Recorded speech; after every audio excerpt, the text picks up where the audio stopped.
नमस्कार साथियों, Suryanagari unique law classes के यूट्यूब चैनल पर मैं डॉक्टर विला राठी आपका हार्दिक स्वागत और अभिनंदन करती हूँ। बात करें एमपी जुडिशरी की, तो एमपी जुडिशरी के ओबीसी वाले स्टूडेंट अब तैयार हो जाओ, क्योंकि आप भी फॉर्म भर सकते हैं जिसके पास 50+ % हैं, यानी 50% वाले फॉर्म भर सकते हैं। उनकी वकालत यानी एक्सपीरियंस की रिक्वायरमेंट नहीं होती है, तो बहुत सारे अभी तक आपको पता ही नहीं है, तो जल्दी से आप लोग फॉर्म भर दीजिए।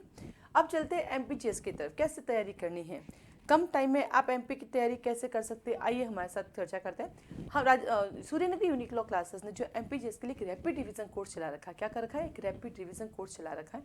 इस रैपिड रिवीजन कोर्स को आप देखेंगे तो आप जाके सर्च कर सकते हैं एसयूएलसी के ऐप पर। क्या कहा मैंने, आप एसयूएलसी के ऐप पर जाके सर्च कर सकते हैं एसयूएलसी जोधपुर, लिखना प्ले स्टोर पे, तो वहाँ पर आपको जो है एमपीजीएस के लिए एक डेमो क्लासेस मिलेगी। एक 100 रुपीज़ का आपको फीस सबमिट करना है, वहाँ से पता कर सकते हैं रैपिड रिवीजन में आपको कैसे पढ़ाया जाएगा। अब रैपिड रिवीजन कोर्स के क्या है इसके अंदर, इसमें सबसे अच्छी बात है टाइम पे आपका कोर्स कंप्लीट हो रहा है। ऐसा नहीं कि हम शॉर्टकट पढ़ाएंगे, ये मेरे हाथ में लैंड रेवेन्यू एक्ट है और पूरा पढ़ाते हैं। जैसे एग्जाम्पल के लिए, जैसे मान लीजिए हमने लैंड रेवेन्यू एक्ट खोला, अभी हाल ही में एमपी हायर जुडिशरी देकर आई, और सबसे अच्छी बात पता क्या है, एमपी लैंड रेवेन्यू के पूरे 5 के 5 क्वेश्चन सही थे। ये मेरे लिए बहुत बड़ा अचीवमेंट था, क्योंकि लोकल एक्ट के क्वेश्चन सही होना ही बड़ी बात होती है। जनरल एक्ट तो सबको आते हैं, ठीक है। तो अब जैसे हम इसको पढ़ाना शुरू करेंगे, तो हम लोग जाएंगे चैप्टर नंबर 1 की तरफ। चैप्टर 1 आप ओपन करेंगे तो सबसे पहले हम देखेंगे इसका शॉर्ट टाइटल, एक्सटेंड कमिटमेंट का इसका नाम बताएंगे। सब सेक्शन 2 के ऊपर क्वेश्चन बनता है, इसका एक्सटेंड संपूर्ण मध्य प्रदेश पर है, लेकिन इसके इन चीज़ों के ऊपर जो है जहाँ इंडियन फॉरेस्ट एक्ट अप्लाई होता है वहाँ पे अप्लाई नहीं होगा, तो ये कंटेंट आपको देखना है, दिखाएंगे। देन सेक्शन 59 के बारे में बताएंगे। फिर ये कब एनफोर्स हुआ, 2 अक्टूबर 1959 को, क्योंकि एमपी हायर जुडिशरी का क्वेश्चन आ चुका है। देन हम चलेंगे सेक्शन नंबर 2 की तरफ। 2A कहता है आबादी, आबादी में क्या इंक्लूड है, तो याद रखना, इसके अंदर अंडरलाइन करेंगे अपन। और ये कहता है ग्राम के निवासियों की निवास करने के लिए, उसकी परियोजना के लिए जितने लोग उसमें आएंगे, तो time in a village for the residence of the inhabitants thereof, और पर्पस ऑफ एंसिलरी, इससे रिलेटेड जो भी पर्पस है वो इसमें इंक्लूड होगा। तो हमारे पास आया 2(1) का ए, जो हम बात करते हैं आबादी। और ये जो आबादी वाली बात आती है हमारे, इसमें जो है क्या हुआ, इसको सब्सटीट्यूट किया गया, क्योंकि एमपी में पूछा गया भी कि सेक्शन 172 कौन से अमेंडमेंट से डिलीट किया गया। तो हम साथ साथ ये भी बताएंगे, बेटा इसको अंडरलाइन करो, ये 2018 के अमेंडमेंट से सब्सटीट्यूट किया गया। एक सवाल आपका अमेंडमेंट का आता है। फिर हम चलेंगे आगे, बी एग्रीकल्चर में क्या इंक्लूड है, क्या इंक्लूड नहीं है, तो एग्रीकल्चर में क्या इंक्लूड है, नंबर 1 में अंडरलाइन करेंगे अपन। इसमें सिंगाड़ा की खेती भी आती है, इसमें क्रॉप्स भी आती है, इसमें हॉर्टिकल्चर भी आती है, इसमें अंदर प्लांटिंग भी आती है, इसके अंदर ऑर्चर्ड भी आता है, इसके अंदर चारे भी आते हैं, चराई भी आती है, घास भी आते हैं, और साथ ही साथ हमारे नगरीय क्षेत्र की वो सीमाएं आती है जो 5 किलोमीटर के अधिक की दूरी पर नहीं है, वो भी इसमें इंक्लूड होती है। तो एक तरह से आप देखेंगे तो हम इसको पूरा ही पढ़ा रहे हैं, लेकिन आप अंडरलाइन करते जाएंगे, सुनते जाएंगे, इसमें पूरा ही पढ़ाया जा रहा है। देन हम चलेंगे सी पर। सी इज वेरी इंपॉर्टेंट है, जो बात करता है एग्रीकल्चर ईयर की। एग्रीकल्चर ईयर जो है 1 जुलाई या ऐसी डेट को जो स्टेट गवर्नमेंट तय करती है। फिर हम चलते हैं डी, डी हमारे लिए काम का नहीं है, इसलिए हम इसको स्किप करेंगे। फिर आता ई, तो जो स्किप करना वो स्किप भी कराएंगे, क्योंकि सारा पढ़ लोगे तो ओवरलैपिंग हो जाएगी, तो जो नहीं पढ़ना उसको हम स्किप कराएंगे। फिर हम चलेंगे हमारे ई के बाद, ई आता है bona fide agriculture is very important, कई बार क्वेश्चन आ चुका है। बोनाफाइड एग्रीकल्चर वो होता है जो स्वयं खेती करता है, अपने बिहार पर किसी से अपने रीजनेबल प्रत्याशा के आधार पर खेती करवाता है, यानी कुल मिला के खुद करता है या किसी और से करवाता है। देन आता है कोऑपरेटिव सोसाइटी। कोऑपरेटिव सोसाइटी जो रजिस्टर्ड होते हैं, कोऑपरेटिव सोसाइटी हमसे कॉन्स्टिट्यूशन में कहाँ पढ़ते हैं, तो ऑब्लिक हम लिखेंगे कि कॉन्स्टिट्यूशन के पार्ट 9B में पढ़ते हैं, जो 97th अमेंडमेंट से जुड़ी गई। तो उससे कोरिलेटेड चीज़ें वो भी हम आपको इसमें ऐड करेंगे, ताकि दोनों साथ साथ चल सके। देन आता है आपके पास F1 डेवलपमेंट प्लान। अब डेवलपमेंट प्लान सिर्फ नाम याद रखना, उसका अलग नहीं पढ़ना, तो टाइम वेस्ट नहीं करेंगे। देन जी आता है गवर्नमेंट फॉरेस्ट। गवर्नमेंट फॉरेस्ट को वो होते हैं जो कि इंडियन फॉरेस्ट एक्ट 1927 में दिए गए। देन आता है एच के तक गवर्नमेंट लीज। गवर्नमेंट लीज से क्या संबंधित है, 181, ये सेक्शन डिलाइन कर लीजिए कि गवर्नमेंट लीज वह है जो 181 में दी गई है। देन आता है holding. Holding is a very important, कई बार क्वेश्चन आ चुका है।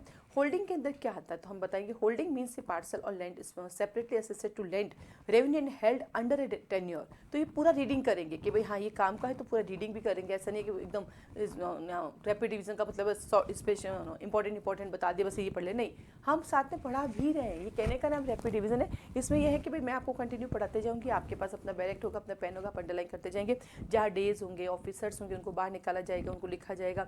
जहाँ पे 3 कंटेंट है, 4 कंटेंट है, जैसे अपील कौन से मैटर में होती है, कौन से मैटर, तो उनको पूरे को टिक कराया जाएगा। जहाँ जैसे एमपी हायर में एग्जाम आया वो आपको टिक करेंगे, एमपी लोअर में कहाँ आया वो करेंगे, क्योंकि सब पहले प्रिपरेशन करते देन आपको पढ़ाते कराती हूँ। तो रैपिड रिवीजन का मतलब ये नहीं है कि मैं आपको सिर्फ शॉर्ट निशान लगाऊंगी, ये पढ़ना ये नहीं पढ़ना, नहीं, साथ में रीडिंग भी कराऊंगी।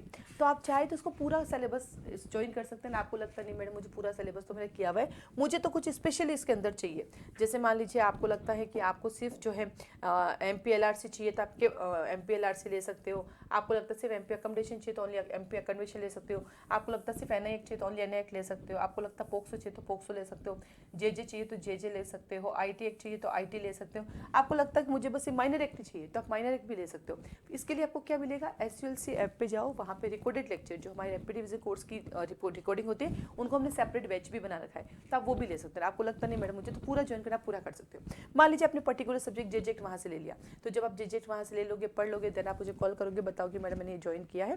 फिर उसके बाद मैं आपके फॉर्म वॉर्म भरवाऊंगी। फिर इससे रिलेटेड जो आपका टेस्ट पेपर है वो मैं आपको दूंगी, कि वो टेस्ट पेपर मैं आपको व्हाट्सएप के थ्रू PDF फाइल दूंगी, जिसका प्रिंट आउट निकाल सकते हैं। ऑनलाइन के अंदर तो वहीं से दिया वहीं रहेगा, लेकिन प्रिंट आउट हमेशा काम आते हैं, तो आपको प्रिंट आउट मिलेगा, आप आराम से उसको कर सकते हैं। तो आप पर्टिकुलर सब्जेक्ट भी ले सकते हैं, उसकी फीस वहाँ प्रिस्क्राइब की गई, वहीं फीस सबमिट करनी है, और पूरा कोर्स ले सकते हैं, इसकी फीस है 15,000। रैपिड रिवीजन का बेनिफिट क्या है? बेनिफिट ये होता है बेटा कि जनरली जब भी हम कोई एग्जाम देते हैं ना, हमारा सिलेबस ही कंप्लीट नहीं हो पाता है, क्योंकि हम पढ़ने बैठते हैं फिर छूट जाता है, फिर पढ़ने बैठते हैं फिर छूट जाता है। इस रैपिड रिवीजन का जो प्लस पॉइंट है, आपका कोर्स कंप्लीट होगा, नंबर 1। वो एक हर चीज़ जो आपकी एग्जाम में गलत हो जाती है वो आपकी सही होगी, क्योंकि मैं खुद एग्जाम देती रहती हूँ। अभी हाल ही में MP हायर देकर आई हूँ। पढ़ाने से पहले मैं MP लोअर के सारे पेपर सॉल्व करती हूँ, MP हायर के सारे सॉल्व करती हूँ। अगर भी DGS की बात करूँ तो दिल्ली के सारे पेपर सॉल्व करती हूँ, ताकि बार बार बता सकूँ देखो बेटा ये क्वेश्चन आ रखा है, बेटा ये क्वेश्चन आ रखा है, देखो उसको इस पैटर्न में पूछा गया। क्योंकि खुद जब तक मैं प्रिपरेशन नहीं करूँगी मुझे नहीं पता क्वेश्चन कहाँ से आएगा। ऐसा तो हवा में मैं खूब सारा पढ़ा सकती हूँ, लेकिन मुझे हवा में नहीं पढ़ाना, मुझे सिलेक्शन चाहिए। आप देख सकते हैं Suryanagari unique law classes single hand में चलाती हूँ। आप देख रहे हैं ऐसा कोई फालतू डिस्काउंट में कुछ नहीं लेकर आती, मैं अपना थोड़ा थोड़ा मेहनत करती हूँ, कम स्टूडेंट रखती हूँ और रिजल्ट अच्छा देती हूँ। ये आप लोगों ने कई बार नोट किया होगा। और जो पढ़ा है वो 100% पढ़ा है, नहीं पढ़ा तो मना कर दिया, अधिक जानकारी के लिए क्लास बता रहे। अभी जो मैंने आपको 4 सेक्शन पढ़ा ऐसे पढ़ाती हूँ, और मैंने इसलिए डेमो भी डाल रखा है कि भाई आपको लगता है मैं रैपिड रिवीजन ज्वाइन क्यों करूँ, तो आप जाके SULC ऐप में जाके डेमो क्लास ले सकते हो। ओनली 100 रुपीज़ फीस है उसकी। आप वहाँ से सेटिस्फाइड हो जाओ तो देन 15,000 रुपीज़ देकर आप ज्वाइन कर सकते हैं, तो जरूरत नहीं है। इसके साथ ही इसकी टेस्ट सीरीज मिल रही है, यानी जैसे आपका क्वेश्चन क्लास होती जाएगी वैसे वैसे आपको जो है क्या कहते हैं इसका पेपर मिलता जाएगा। मान लीजिए आप अभी ज्वाइन करते हो, पुराने निकल गए, तो पुराने की आप रिकॉर्डिंग ले सकते हो। आपको लगता नहीं मैडम मुझे रिकॉर्डिंग तो नहीं चाहिए, मुझे क्लास भी लेनी है, तो ये कॉमन सब्जेक्ट वापस हमारा अगले रैपिड रिवीजन में आ रहे हैं, आप उसके साथ ज्वाइन कर सकते हो। ठीक है, तो ये कोर्सेज अवेलेबल है। साथ ही साथ MPJS की हमारे पास जो है हमारे पास वो भी अवेलेबल है।